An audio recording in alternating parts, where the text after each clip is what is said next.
सवाल है और ये सवाल बनता है क्योंकि झारखंड के छात्र जो हैं लगातार पीड़ा में है, दर्द में है।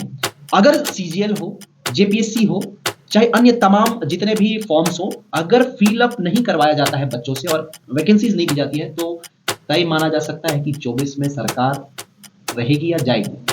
अगर सरकार हमारी मांगे पूरी नहीं की जी, जो हम लोग 15 नवंबर को अपनी मांग पूरा किए हैं, मांग को रखे हैं और जेपीएससी को लेकर संघर्ष कर हमारी मांग पूरा नहीं की, जिस प्रकार आदमी मरने के बाद शमशान घाट छोड़कर और जलाने के बाद कोई देखने नहीं जाता है, उसी प्रकार सरकार को हम लोग उसी प्रकार छोड़ के आ जाएंगे, उसी तरीके से उसका विदाई करेंगे, ताकि ऐसा कोई सरकार न बने जो छात्रों के संघर्षों के, छात्रों के भविष्य के साथ मजाक करे।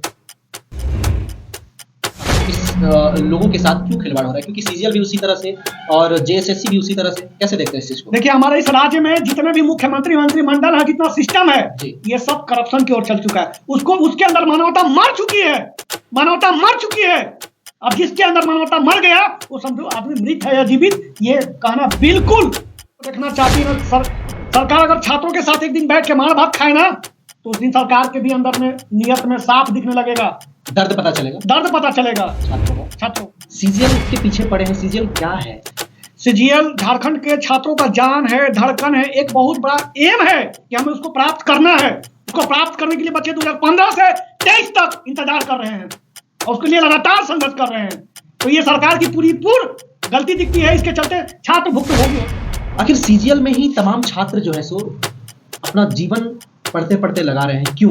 देखिए, सीजीएल एक ऐसा माध्यम है जो बच्चे, गरीब का भी बेटा एक ऑफिसर बन सकता है, एक किसान का भी बेटा ऑफिसर बन सकता है। जो मान लीजिए जेपीएससी में पीटी मेंस इंटरव्यू होता है, इसमें 1-2 एग्जाम निकाल के थोड़ा सा संघर्ष करके वो अपना जो पदाधिकारी बनने का सपना है वो पूरा कर सकता है। इसीलिए सीजीएल के पीछे लोग ज्यादा से ज्यादा मेहनत करते हैं। जोहार, नमस्कार। आज हमारे स्टूडियो में हमारे साथ बातचीत करने के लिए सत्यनारायण शुक्ला जी हैं। लगातार छात्रों का आवाज जो है सो उठाते रहते हैं। सबसे पहले बहुत शुक्रिया आपको आज यहाँ पे हमारे साथ बातचीत करने के लिए। बहुत बहुत धन्यवाद। शुक्ला जी, मेरा पहला प्रश्न आपसे ये है, लगातार आप लोग सीजीएल हो चाहे जेएसएससी को लेकर के जिस तरह से घेराव करने का आपने योजना बनाया है, क्या कुछ लगता है इस बार भी आप लोग का मांग सुना जाएगा? क्योंकि कई बार आप लोग घेराव किए, सड़क पर उतरे, मार्च निकाले, उसके बावजूद भी कोई ठोस कदम अभी तक देखने को नहीं मिला है, जबकि सरकार का कार्यकाल खत्म होने का समय आ चुका है। देखिए, इस राज्य का जो मुख्यमंत्री है, सबसे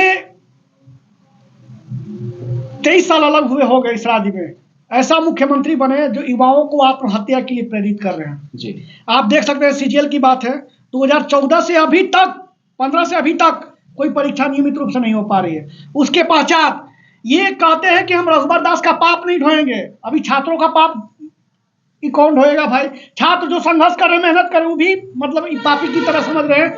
तो इस राज्य में युवाओं को हमेशा, जिस युवा के नाम पर माननीय मुख्यमंत्री सत्ता में आए, हर 6 महीना पे जेपीएससी कराएंगे, 5 लाख रोजगार देंगे, बेरोजगारी भत्ते देंगे। कहाँ गया रे भैया?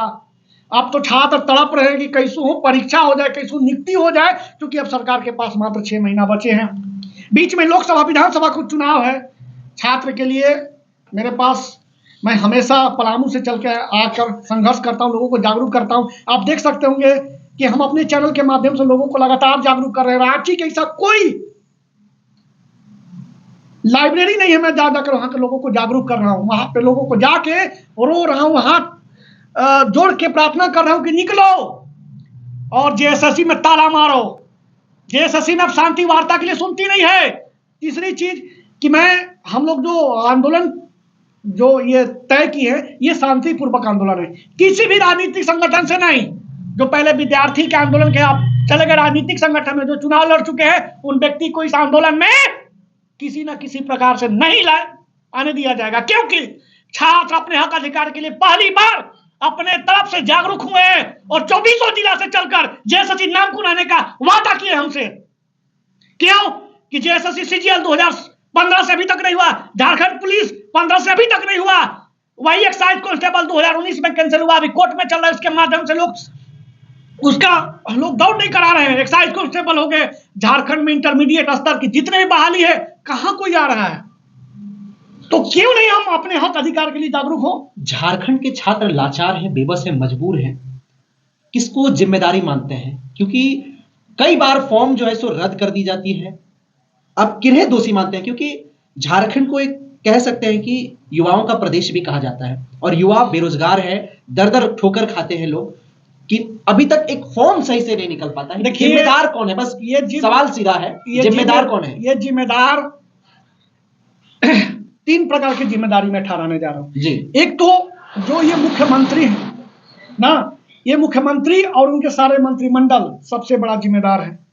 दूसरी जिम्मेदार क्या है कि यहाँ का सिस्टम, यहाँ के आसपास जितने भी इनके सिस्टम है ना जी, इनके सबसे बड़ा जिम्मेदार है।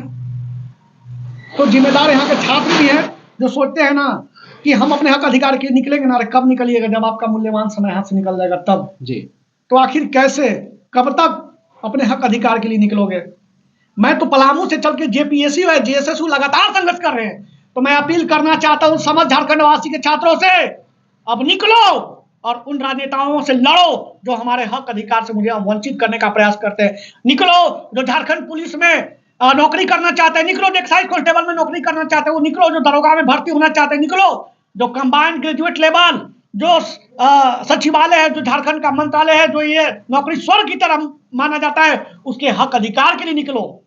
और ये जो करप्शन चल रही है उसको भी रोकने के लिए निकलो। अभी आप लोग असिस्टेंट पीजीटी का परीक्षा हुआ, देखिए कितना बड़ा धांधली हो रहा है। आपने देखिए आंसर की बदला जा रहा है, आंसर की बदला जा रहा है। क्षमा चाहते थोड़ा सा मैं एग्रेसिव मूड में इसलिए हूं कि यहाँ के छात्र बहुत कम ही लोगों को निकलते हैं। अरे निकलो भैया, निकलो। कब? और उस दिन जो राजनेता अगर आए तो उसको सीधे कह दो कि भैया हम लोग का अब हम लोग जागरूक हो चुके हैं, हमारे हक अधिकार से हम लोग कोई वंचित नहीं कर सकता है और हम लोग शांतिपूर्वक इस राज्य के जितने भी 24 जिला से आ रहे हैं सब शांतिपूर्वक एक संदेश देंगे।